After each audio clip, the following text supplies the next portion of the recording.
يا راغبا في كل علم نافع. ينمو العلم ويتقدم بتقنياته ومجالاته، ومعه نطور أدواتنا في تقديم العلم الشرعي. أكاديمية زاد. زاد أكاديمية ينبوعها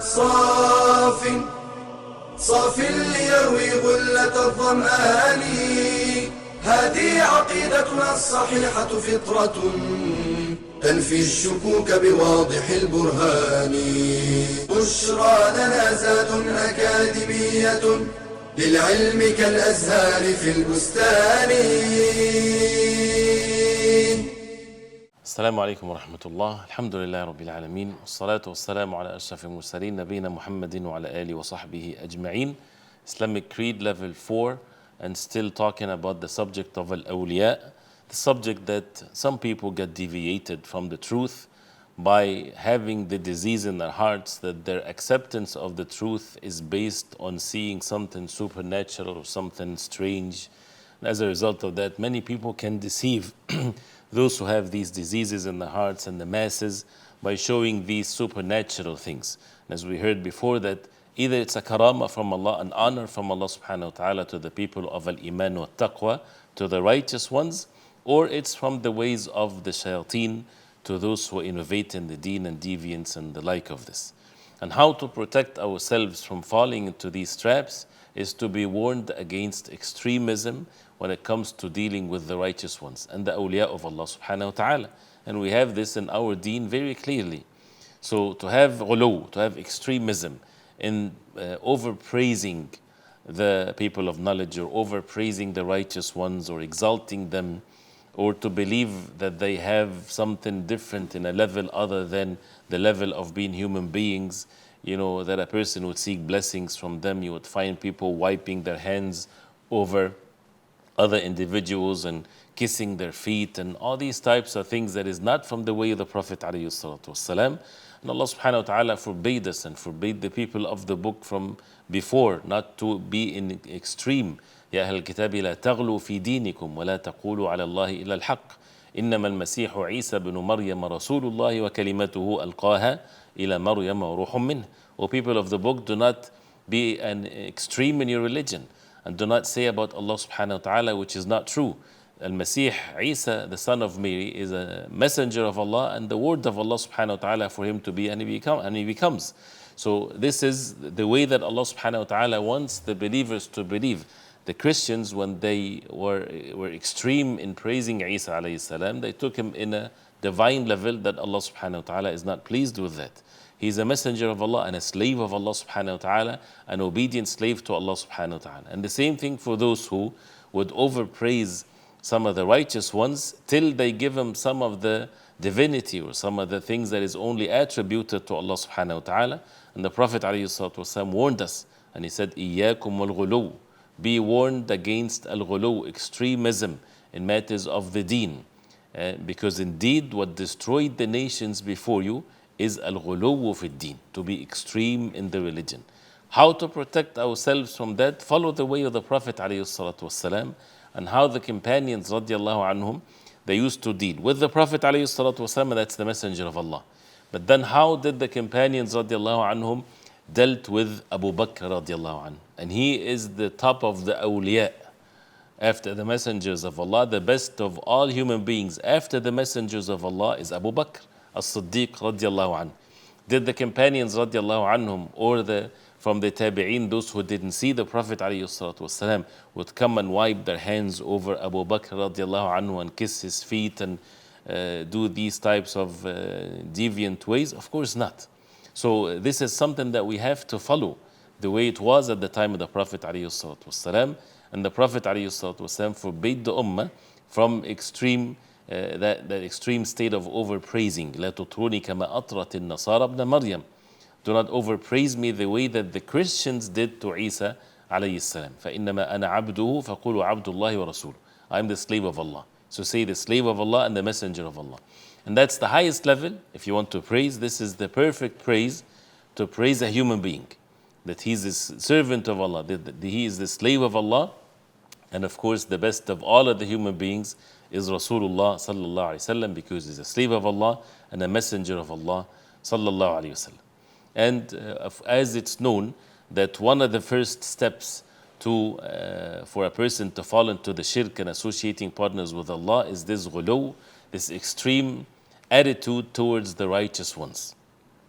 Allah subhanahu wa ta'ala mentioned that in the Quran, that how a shirk or associating partners with Allah get initiated to humanity is, as mentioned in Surah Nuh, righteous people, when they died, the people build some images there for them to remember them. If a person is about to commit a sin, he would see that and he would remember the righteous people, then he would stay away from the sin. وقالوا لا تذرن آلهتكم ولا تذرن ودا ولا سواعا ولا يغوث ويعوق ونسرا. These are the names of the righteous people at the time of Nuh alayhi salam. As Abdullah ibn Abbas radiallahu anhuma, he stated, but then when the knowledge become weak, then they worship them besides Allah subhanahu wa ta'ala. So this is how the shaitan has his plan to the people. And when it comes to dreams and things of that nature, the people of the truth, they are to be loved and to give them and to fulfill the rights to them, and to be kind and respectful and so on, but not to take them in a level that is not their level of divinity and the like of this. And that's why al-ghulu, transgressing the limits when it comes to the awliya, when it comes to the righteous ones, is of two types. One that can take the person outside the fold of Islam. If someone would believe or would treat a human being in a way that the same way that is to be to Allah subhanahu wa ta'ala. Like for example, if someone claimed that a human being, he knows the unseen, he knows al-ghayb, or he's able to do all things, or he can control the universe, he can cause life and death and so on, or benefit and harm by his will, by his power. And this is present in some of the extreme ones among the Sufis and the like of them. This takes a person outside the fold of Islam. What is left to Allah subhanahu wa ta'ala? It's all attributes of Allah subhanahu wa ta'ala. Or still can take the person outside the fold of Islam if they do a ibadah to other than Allah subhanahu wa ta'ala, to a human being, to a righteous one, seeking help from them after they die. A person is alone in the room like this, and he would call upon a dead righteous person. Help me, save me from the trouble that I'm in. He made a dua to other than Allah subhanahu wa ta'ala, which is major shirk. Slaughtering to them, making vows to them. These are ibadat. It's exactly as making sujood to them. And some of them would go make sujood on a grave, for example. This is an act of a major shirk. So this is something that can take the person outside the fold of Islam. The second type, which is still haram and it's sinful, and it can lead to the shirk, but of a lesser level of evil, but it's still evil. For example, when the graves of special righteous ones is to be built higher and to make it, than Allah subhanahu. And the Prophet ﷺ commanded us to make the graves almost level to the ground, just one hand span to be raised from the ground, but not to be built, but rather to be done with dirt or so. Building domes on top of the graves of the righteous ones, building masajid on top of it, right? Burying them in the masajid, traveling to visit their graves. The Prophet ﷺ commanded us to visit the graves. And he said, كنت قد نهيتكم عن زيارة القبور فزوروها. I used to prevent you from visiting the graves, but visit now the graves. Why? For your own benefit. And we'll talk about the proper etiquettes and what's the objective of visiting the graves. But some people, they visit the graves of the righteous ones, thinking that this is an act of ubudiyya, an act of righteousness, when this is the case. Even when we go to the masjid of the Prophet ﷺ, we are commanded to travel, and it's a virtuous travel to the masjid of the Prophet ﷺ. And also when they would use them as a wasila by their status and their dua to Allah subhanahu wa ta'ala, or swearing by them, which is a minor shirk, as we know. Things like this. So as we know, and when we talked about al-halif, if someone swears by an individual and he believes that he exalted him, and he believes that he brings benefit or harm or so, then this is a major shirk, of course. And one of the very apparent ones is their ghulu in their graves. The issue of the graves and the grave worshippers, this is something that many of the people that have been afflicted with this ignorance, that we would see in many parts of the world where people have this ghuluw and extremism when it comes to the graves of the righteous ones, which is as simple as it shows that it's not from the deen of Islam. Where is that in the deen of Allah? Where is that in the Quran? Where is that in the Sunnah of the Prophet ﷺ? So building the graves when the Prophet ﷺ forbade that.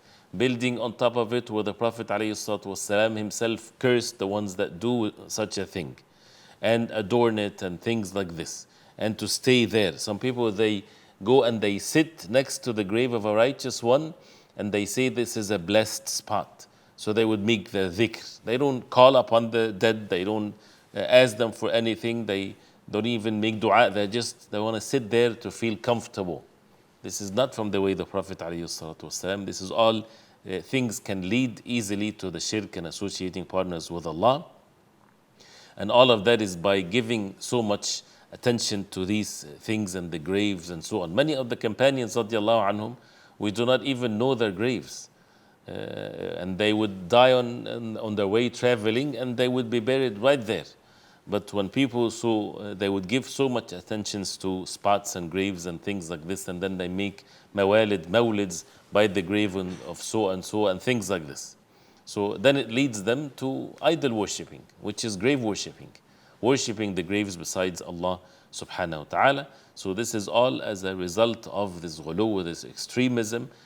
When a person, again, it goes back to the very basics of our religion. When we say we have to be strictly following the Quran and the Sunnah of the Prophet ﷺ, the way it was practiced at the time of the Prophet ﷺ and the early generations of Islam. That protects the person from these innovations that happened later, one of which is al-ghuluw, which is one of the ways of Iblis. Continue inshallah ta'ala next time with talking about the objective. What's the proper way when it comes to visiting the graves according to the Sunnah of the Prophet sallallahu alaihi wasallam. وصلى الله وسلم وبارك على محمد وعلى آله وصحبه وسلم والسلام عليكم ورحمة الله وبركاته. يا راغبا في كل علم نافع ينمو العلم ويتقدم بتقنياته ومجالاته، ومعه نطور أدواتنا في تقديم العلم الشرعي. أكاديمية زاد أكاديمية ينبوعها صاف ليروي غلة الظمآن. هذه عقيدتنا الصحيحة فطرة تنفي الشكوك بواضح البرهان. بشرى لنا زاد أكاديمية للعلم كالأزهار في البستان.